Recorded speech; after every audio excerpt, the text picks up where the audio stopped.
నమస్తే. నేను మీ Gopi. Welcome back to our channel. ఈరోజు మనతో వచ్చరికి సినిమా ప్రముఖ నిర్మాత చిట్టిబాబు గారు ఉన్నారు. సార్ నమస్తే సార్. నమస్తే సార్ ఈరోజు పొద్దున్న ఎర్లీ మార్నింగ్ మనం 4:30కి ఆ టైంలో మనం చూసుకున్నాము. రామోజీ గారి మరణ వార్త అయితే మనం విన్నాము. సో అంటే రామోజీ గారికి మీకు ఎటువంటి అనుబంధ సంబంధం ఉంది సార్? ఇప్పుడు అనుబంధం అంటే రామోజీ గారితో చాలా గొప్ప అనుబంధం ఉంది. అంటే మా నాన్నగారు ద్వారా ఆయనతోటి ప్రయాణం చేసినప్పుడు రామోజీ గారితో ఉన్నప్పుడు, తర్వాత నేను గెలుపు సినిమా అక్కడే రామోజీ ఫిలిం సిటీలోనే మొత్తం కొబ్బరికాయ నుంచి గుమ్మడికాయ దాకా అక్కడే తీశాను. అప్పుడు ఆయన పెట్టారు రామోజీ సూట్ కేస్ తోటి రండి, ఫస్ట్ కాపీ తోటి ప్రింట్ డబ్బాతోటి వెళ్ళండి అని. ఆ స్కీమ్లో నేను సినిమా చేశాను అక్కడ. అప్పుడు ఆయన కోఆపరేషన్ కానీ ఆయన దిశానిర్దేశాలు కానీ అందరితో అనుభవం చాలా గొప్ప అనుభవం, ఆయనతోటి చాలా స్ఫూర్తిదాయకమైన అనుభవం ఉంది.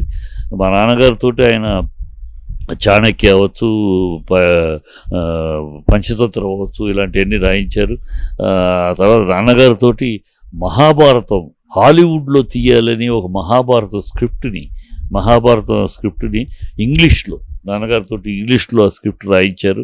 ఆ స్క్రిప్ట్ని హాలీవుడ్లోనే రిజిస్టర్ చేశారు కూడా. కానీ అనుకోని కారణాల వల్ల ఆయన చేయలేకపోయారు. అదొకటి ఆయన తీరని కోరిక అని చెప్పుకోవాలి. అంటే ఏది చేసినా అలా ఒక మ్యాగ్నమ్ ఓపస్గా చెయ్యాలి, అది అలా ఒక చరిత్రలో నిలబడిపోవాలి అనే ఒక తపంతోటి దృష్టితో చేసేవారు ఆయన తీరని కోరిక అని చెప్పుకోవచ్చు సార్. అది డెఫినెట్గా చెప్పచ్చు. మహాభారతం హాలీవుడ్లో ఆయన, ఎందుకంటే నా అన్నగారితో రాయించడం, రాజ్కుమారి సంతోషితోటి స్క్రిప్ట్ వర్క్ చేయించడం అంతా అయ్యి హాలీవుడ్లో దాన్ని రిజిస్టర్ చేయటం స్క్రిప్ట్ని అంత దూరాన్ని ప్రొసీడ్ అయినాక కొన్ని కారణాల వల్ల బడ్జెట్ పాయింట్ ఇంకోటి కారణాల వల్ల కొంచెం వెనకబడిపోయింది. వెనకడుగు పట్టడం, అక్కడ నుంచి అది ఆగిపోవటం కూడా అది ఆయన కోరిక. అది ఒక తీసేసి అంటే హాలీవుడ్లోకి ఎంటర్ అయ్యి అది కూడా ఒక చరిత్రగా మిగిలిపోయే ఒక సినిమాగా ఉండాలి, సినిమాగా చెయ్యాలనే బెన్హర్ లాగాను, ఒక 10 కమాండ్మెంట్స్ లాగాను, అలాగే ఈ మహాభారతం అలా నిలిచిపోవాలి చరిత్రలో అన్న ఒక తపన ఉండేది. అందుకని మా స్క్రిప్ట్ బ్రహ్మాండంగా వచ్చిన స్క్రిప్టు. మహాభారతం ఆయన తీరని కోరిక అని ఖచ్చితంగా చెప్పగలను. ఎందుకంటే మా నాన్నగారితో ట్రావెల్ చేయటం, ఆ సందర్భంలో నేను అనేకసార్లు వెళ్ళటం, ఆయన ఉద్దేశం అది ఒక బెన్హర్, ఒక 10 కమాండ్మెంట్స్ ఎలా చరిత్రలో హాలీవుడ్లో మిగిలిపోయినాయో అప్పటికిప్పటికీ, అలాగూ మన ఇతిహాసం ఒక చరిత్రలో మిగిలిపోయేలా చేయాలని నాన్నగారితో పట్టుకుని రాయించారు.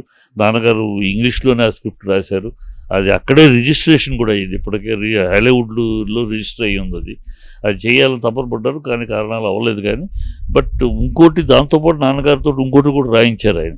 అదే ఇప్పటికే మాకు బాధ, అంత గొప్ప నాన్నగారితో రాయించారు, అది ఎగ్జిక్యూట్ అవ్వలేదు. అది 18 పర్వాలు అంటే 18 గదులు. అక్కడ టూరిజం వస్తారు, విదేశీయులు అనేక మంది వస్తున్నారు. ఆ 18 రూమ్స్ అంటే ఒక రూమ్లో గదిలోకి ఎంటర్ అవ్వగానే 7 నిమిషాల్లో మొదటి పర్వం దృశ్యము, శ్రవణము రెండితోటి అక్కడికి వెళ్ళి కూర్చోగానే మొత్తం అది అర్థమైపోతుంది. అట్లా 18 పర్వాలు, 18 రూములు.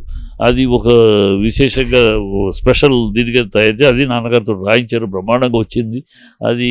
అది కూడా ఎగ్జిక్యూషన్ అంటే అక్కడ ఆ టైంలో దాన్ని చూస్తున్న రామ్మోహన్ రావు గారు అవ్వచ్చు, ఆయన పెద్ద ఆయన ఇంకో ఆయన ఉండేవారు, ఆయన వాళ్ళిద్దరు చనిపోవటం కూడా, కొంచెం ఎగ్జిక్యూట్ చేయటానికి మనుషులు లేకపోవటం, అట్లా ఆయన కొడుకు చనిపోవటం, ఆయనకి ఈ విషయాలన్నీ కూడా ఈ విషయాలను ముందుకు తీసుకెళ్ళటానికి తను తన చుట్టూ ఉన్న వాళ్ళు కొంచెం దెబ్బతింటంలో ఆరోగ్య వాళ్ళు మరణించడం, ఒకళ్ళు కొడుకు మరణించడం, అవన్నీ కూడా ఆయనకి ఈ విషయాలని కొంచెం వెనక్కి పెట్టి. బట్ ఎనీవే అవి పక్కన ఉంటే నా అనుబంధం అడిగారు కనుక చెప్తా. కానీ ఆయన సాధించిన విజయాలు మామూలు విజయాలు కాదు. ఆయన అందుకనే నేను ఎప్పుడు ఆయన గురించి ఒక మాట చెప్తాను.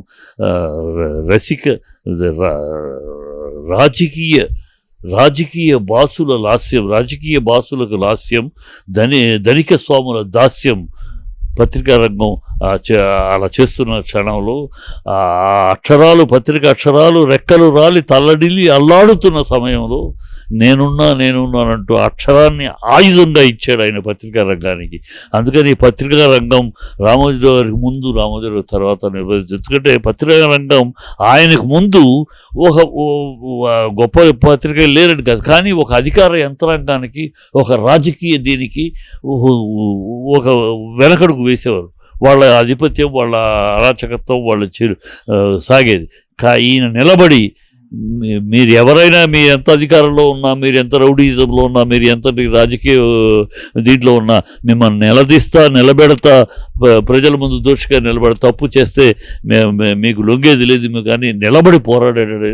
అందుకనే ఇవాళ ఒక పత్రికా జర్నలిజంలో ఇవాళ ఒక రాజకీయ నాయకులు అవ్వచ్చు, పెద్ద పెద్ద బడా వ్యాపారులు వస్తూ తప్పు చేసే మగవాళ్ళు అవ్వడు, పత్రికా రంగానికి భయపడుతున్నారు అంటే, అయ్యో మన జాగ్రత్త పత్రిక మోసేస్తారు భయపడుతున్నారంటే ఆ భయాన్ని కలిగించింది రామోజీరావు గారు. మీడియా రంగంలో ఆయన పెద్ద ఒక టైకూన్ అని చెప్పుకోవచ్చు, అది నిజమేనా సార్? అది అదే పత్రికా రంగం అంటే ఒక భయం. ఇవాళ రాజకీయ తప్పు చేయడానికి రాజకీయ రంగంలో బడా వ్యాపారస్తులు భయపడుతున్నారంటే ఆ భయాన్ని పుట్టించింది రామోజీరావు గారు.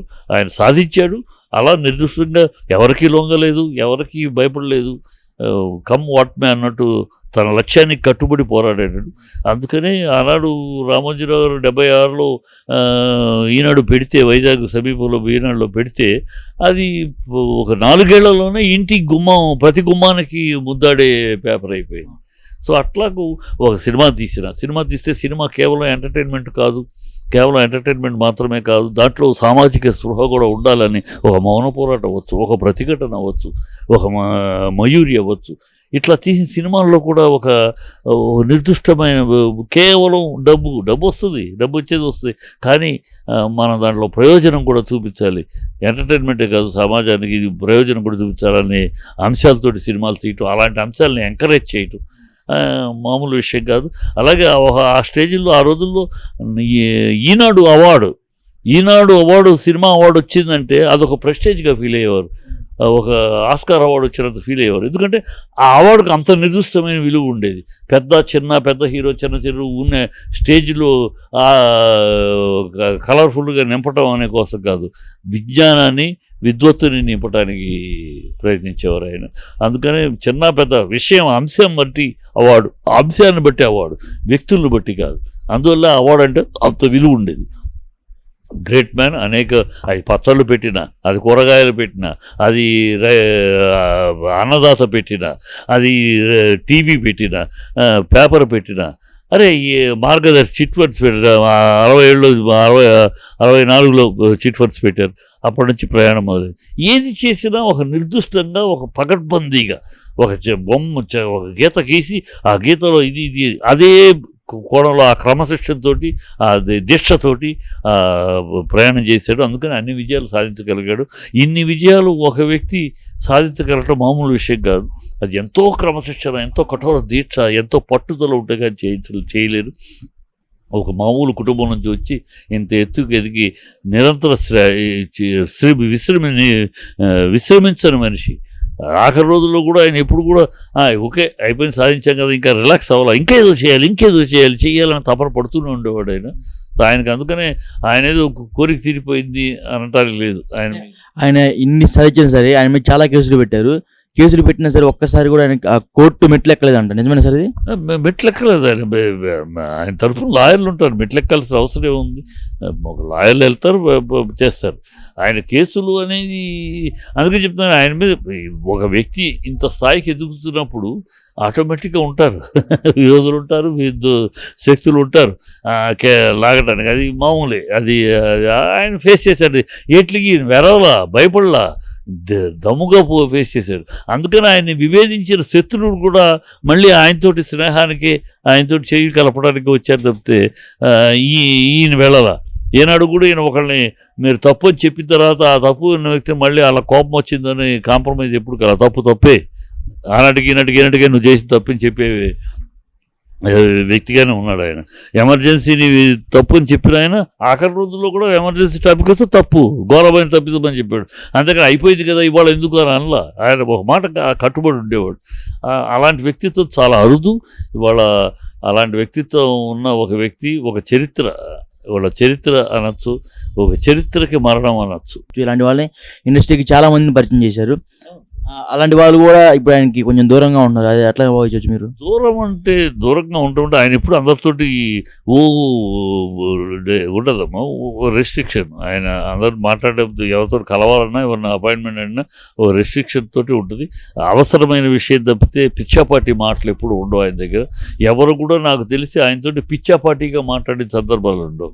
ఎవరు కలిసినా, ఏ సందర్భంలో కలిసినా నిర్దిష్టమైన విషయంతో పరిగ్రహం మాట్లాడటం అంతవరకే. అంతకుమించి లూజ్ టాకు, ఎక్స్ట్రా టాకు ఆయనతో ఉండదు కనుక ఆయన లిమిటెడ్గానే ఉంటుంది. అందరూ మామూలు వాళ్ళతో పాటు మామూలు వాళ్ళలాగా అందరితోటి రోజు మీటింగ్లు, ఈవినింగ్ ఉండదు. ఆయన ఒక టైం షెడ్ 8 గంటలకి వచ్చారంటే సాయంకాలం 7:30 దాకా ఉంటారు. అన్నీ షెడ్యూల్ ఉంటాయి. ఆ షెడ్యూల్ ప్రకారం ఎవ్రీ మినిట్ ఈజ్ వాల్యుబుల్ అని పనిచేసి జీవితంలో ఆయన ప్రతి నిమిషం విలువైనది అని పనిచేశాడు. Okay sir, thank you sir.